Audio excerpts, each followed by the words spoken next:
I'm Amanda Morin, writer with Understood.org and a parent to kids with learning and attention issues.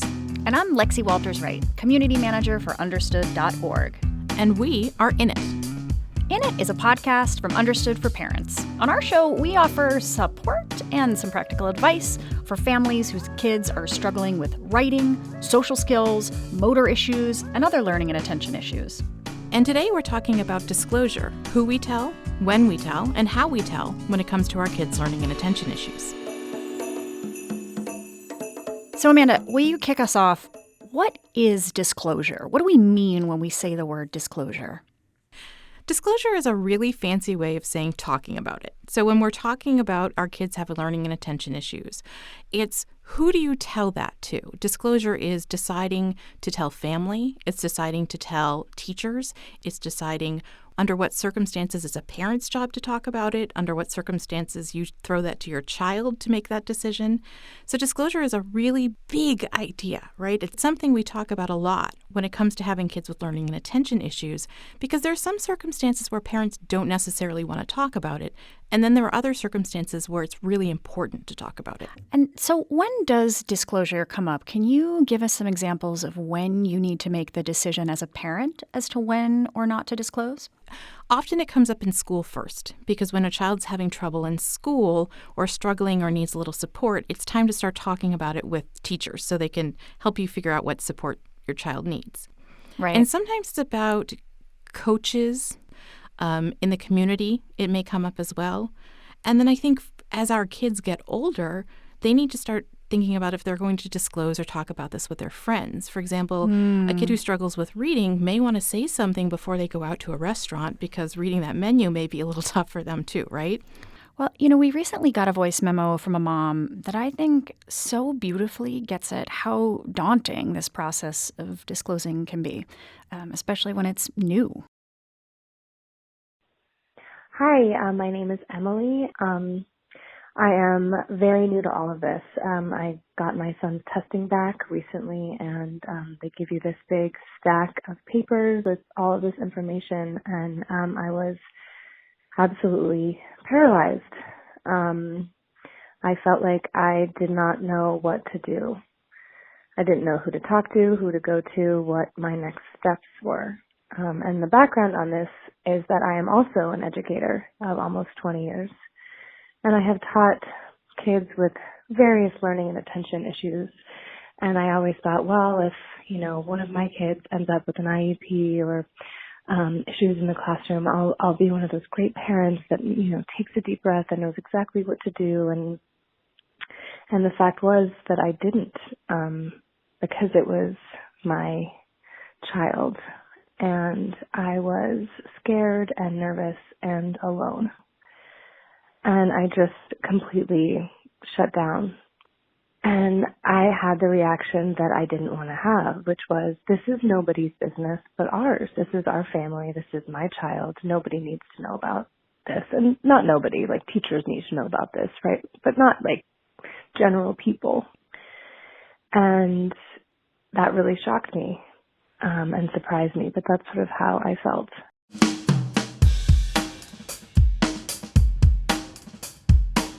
So we asked all of you how disclosure has worked in your family, and one dad told us he falls solidly into the don't tell camp. There are times when I will tell people, obviously, like teachers or people who interact with them heavily, but it's not something that I will say to someone up front. A lot of it has to do with the social stigmas that reside around the various things like ADHD, autism, or learning disabilities that people have and how they interact with the people who have them. So I want my child to be treated as any other child is, and as a result, I don't tell people up front about it so that they don't attach those labels to him. They may choose to avoid or shun him because, I don't want to have to deal with a child that has that condition.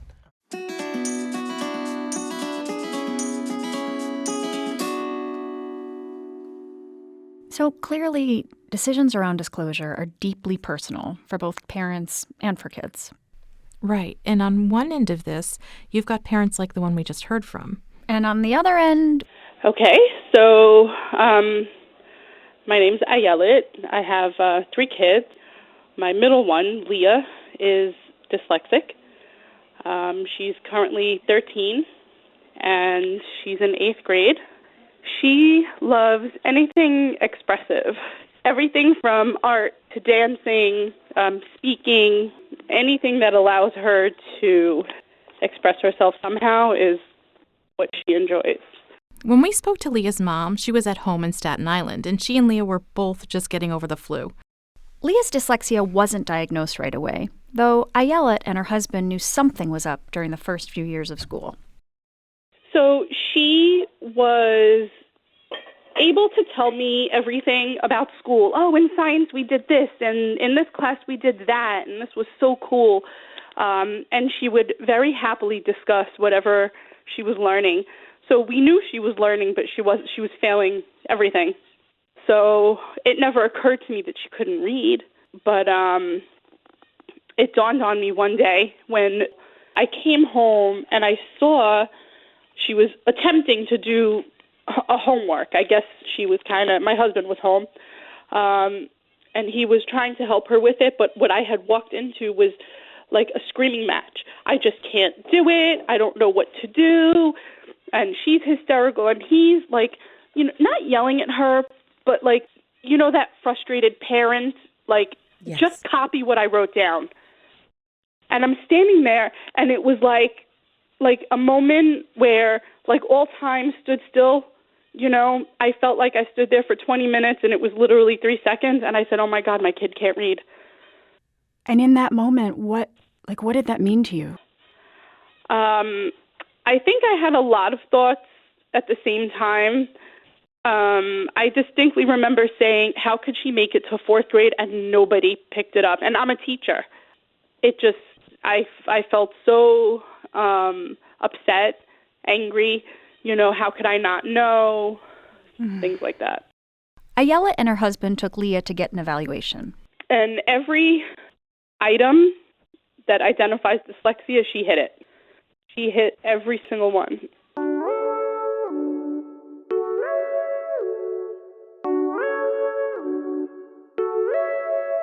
But this isn't a story about dyslexia. Right, that was last episode. This one's about how kids and their families figure out when it makes sense to share a diagnosis and when to keep it private, whether it's dyslexia or a different diagnosis. For Leah and her parents, the process of figuring that out started pretty much the minute they walked out of the doctor's office after getting the diagnosis. We live on Staten Island, and we had taken her to Manhattan for the evaluation for the neuropsych. Mm-hmm. And just where it was, we ended up taking an express bus. It was just easier than driving and finding parking. So we had like an hour bus ride home. So we were on the bus, and she was like, oh, I get it, but I'm really embarrassed. She's like, do I have to tell people? So I told her it was up to her. I said, there's positives to being open about it, and then there's maybe negatives too. But you have to do what feels right for you, and you may want to keep it quiet for now, and then later tell people. So she got very, very quiet and didn't say anything for a few minutes. She was just kind of looking out the window, and she said, okay, I need to think about it. And I said, okay. Fast forward a few weeks. Leah hadn't said much more about the diagnosis. She was just kind of doing her own thing. So she had been, journaling for a while, I guess. She had asked me for a folder, got her folder, she filled it with paper, and she would walk around the house, hugging it. And she would keep it in her room, and I just didn't question it because, kids, stickers, papers, folders, But after maybe 3 weeks, 2 weeks, I don't even remember, she's like, guess what? I said, what? She goes, I wrote a book. I said, you did not. She goes, no, I wrote a book. I really did. And I said, okay, can I see? She's like, no, but can you type it for me if I read it to you? And I said, sure. So we sat at the computer. I typed, she read, and I'm sitting there, and I'm like, okay, wow. In those pages Leah and her mom typed up, she had written about her experience with dyslexia and how what she understood and how she performed in school never seemed to match up for her. Leah also wrote about what she was learning about dyslexia. And she wrote about how she could stick up for herself when her teachers didn't seem to get it. So Ayelet printed out the pages, and then Leah pasted them into a blank notebook and added illustrations. And those illustrations are so cool. They're cartoons about her thought process. They're cartoons about what it was like to be in school. Really neat. Leah thought other kids like her, might like to read the book, and she asked her parents if they could publish it. So we decided to just go ahead and do it and kind of see what happens. And that's how Dyslexic Renegade was born. I'm Leah, 9 and in the 4th grade. I wrote this book when I found out I was dyslexic because I thought there was something wrong with me, and there isn't. I don't want other kids to think like I did. This means difficulty in Greek, and Lexis means words in Greek. So all it really means is that one person has a hard time with anything that has to do with words, but it doesn't mean we aren't smart. Leah's self-published book has had hundreds of downloads. She now hosts a Facebook page for kids with dyslexia that has over 10,000 followers. People started emailing, messaging, calling, on Facebook. People everywhere were like, oh my God, this is amazing. This is just like my kid. And, and we were like, okay, wow, all right.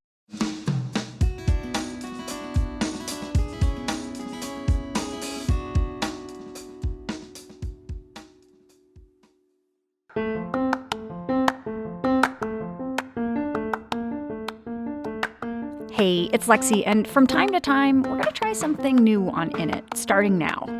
The response to our show so far has been amazing.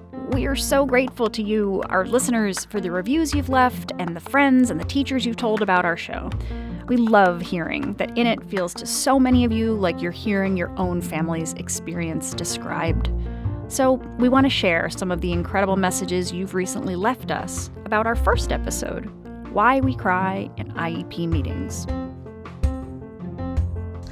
I get very emotional easily, very easily, and I can feel it coming on, and I'm always thinking, no, don't do it. I just can't help myself. I think a lot of the crying comes from a place of, see, I'm going to get emotional just talking about it. But anyway, I think I just get to thinking about my son and all the kind of what ifs and what could have been. So sometimes that does make me a little sad. So at the beginning, I didn't cry at IEP meetings, but now at the end, I've been through so many that sometimes I can't help myself. Being an educator, I know what to ask, I know what to look for, and even still, I think about all the families who just go along with whatever is said in those meetings, and don't ever feel like they need to question or really advocate for their kid because they really don't understand, all of the lingo and all of the language, and, it's intimidating even for me, being an educator for over 15 years. So anyhow, it gets emotional, and it sucks to feel like your kid's not being fully supported. And one more thing, since this episode aired, we've created a new Understood video with Dina Blizzard, the mom in episode 1 of In It. Dina talks more about her daughter's learning issues and the path to understanding that anxiety was at the center of many of her struggles. Check out that video at u.org/Dina. That's the letter u.org/DENA. And now back to the show.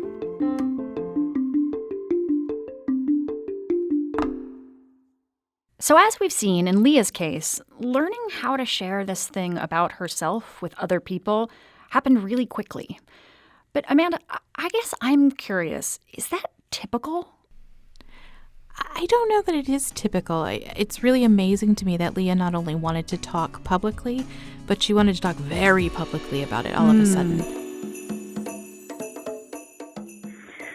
Hello, this is Sarah from Omaha. One time where we did not disclose information about my child's disability was with my middle son, who was going off to college. We chose not to disclose his diagnosis as twice exceptional with ADHD and slow processing. He was able to get by in high school because of how smart he was, but once he got to college, he really struggled. After failing English 101 twice, his self-esteem plummeted, and we finally got him on medication and started with the disability services at his college. However, his last term of his freshman year came around, and he had an instructor who wouldn't work with his disability services that were put in place, and he ended up losing his scholarship. Had we disclosed his disability to begin with, I think that his freshman year of college would have been a completely different experience for him. Wait, so Amanda, you send your kid off, maybe to college or to live independently or whatever, and you're still not out of the woods with disclosure stuff? Nope. And that's especially because that's the point when you're really passing the torch, if you haven't already. Because out in the world, when your child's an adult, legally an adult, it's going to be up to them to figure out how and when to talk about these issues. And the question is, how do you do that? Prepared scripts don't work very well. Manju Banerjee is the Vice President of Educational Research and Innovation at Landmark College, a school specifically for students who learn differently. And she says going out into the world on your own brings a whole host of new challenges around disclosure. You are trying to present your best persona, if you will, to be attractive to others, and you're starting to think about life mate. You know, it's the adult stage of one's life. Right. So at that stage, to have to disclose, well, you know, I have learning issues, or I process information slowly, or I can take you out to a date, but I need more time to calculate the tip. Mm-hmm. It can be really embarrassing. In some cases, Manju says, our kids may decide not to disclose, and we have to let them make that choice. I think one of the things we need to do when we're talking about disclosure, we as adults and educators really need to put ourselves in the shoes of the young adult or the child and understand where that reluctance is coming from. And you can't force self-advocacy. You really need to create a safe environment where self-advocacy can be practiced organically and have successful moments. So let me ask you a question as a parent. I can create the safe environment in my home, right? And I can create it around them. Yes. What do I do to make sure that they are ready to be in a world that may not feel as safe to them? I think as parents, the hardest thing for us is to let go. Is to let go that end of the rope because we've created that safe environment at home. We know when to jump in and help out. But I think it's important for us to have that confidence that I've built a solid foundation. And there will be occasions where my son or daughter will do things that absolutely illogical, that make no sense, and that's doomed for failure, and just have to stand back and let that process happen, because that's how we learn.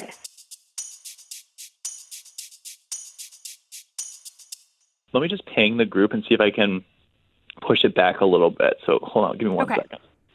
Wilson Standish has very much launched into his adulthood. He works in the advertising arm of Gimlet Media. And if, like me, you're a podcast junkie, Gimlet probably is familiar. He spoke to us from his office between meetings.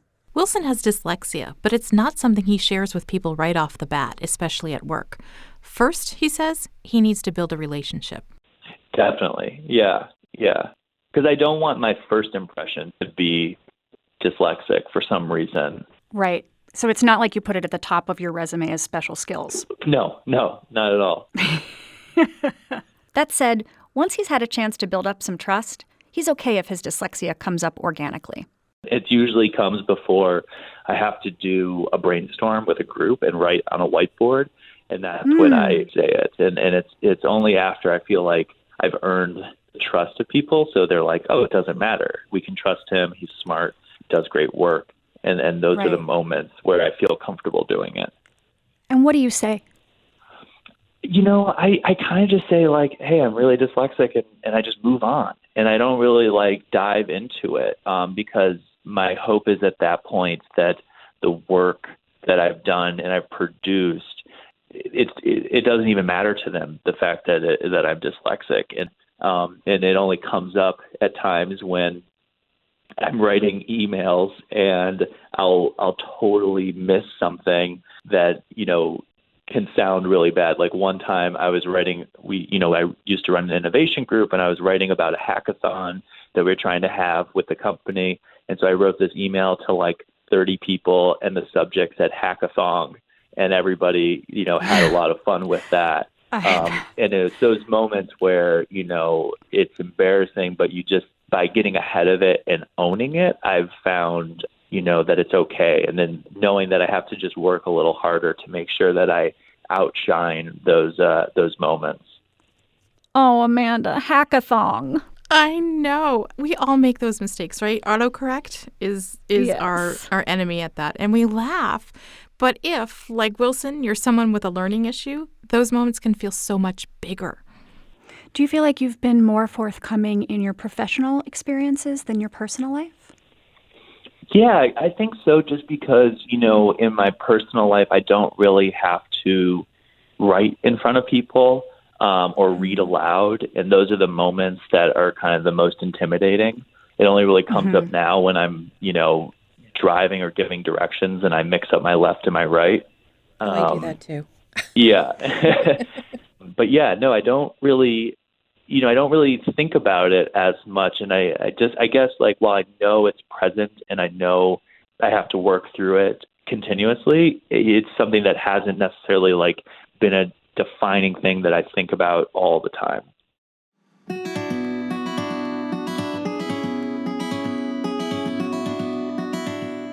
Ayala, can you tell us, what advice do you have for parents and for kids who are just starting to find their way when it comes to sharing their learning and attention issues? I don't know. I think it's so different for everybody.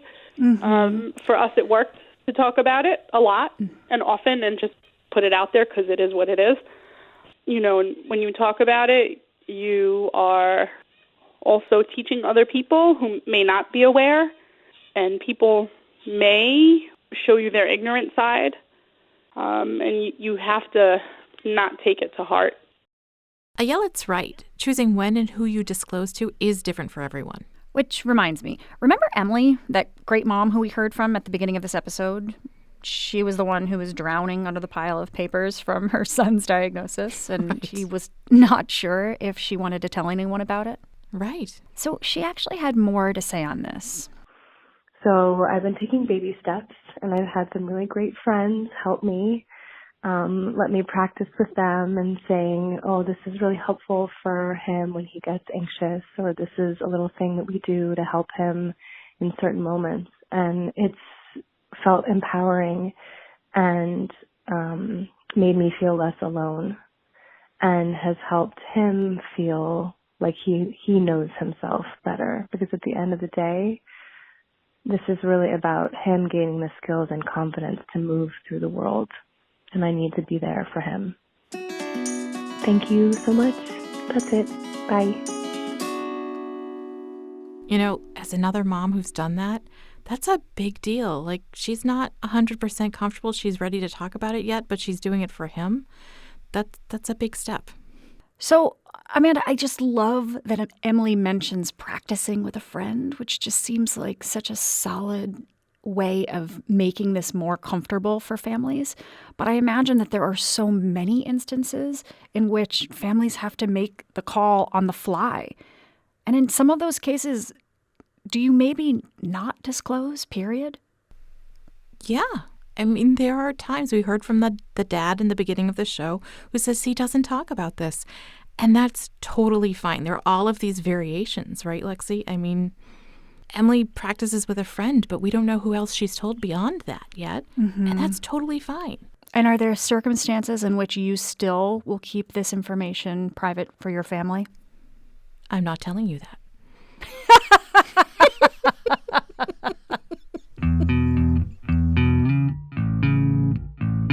You've been listening listening to In It, a podcast from Understood for Parents. Our website is understood.org, where you can find all sorts of free resources for people raising kids with learning and attention issues. We would love to hear how your family has tackled the disclosure minefield.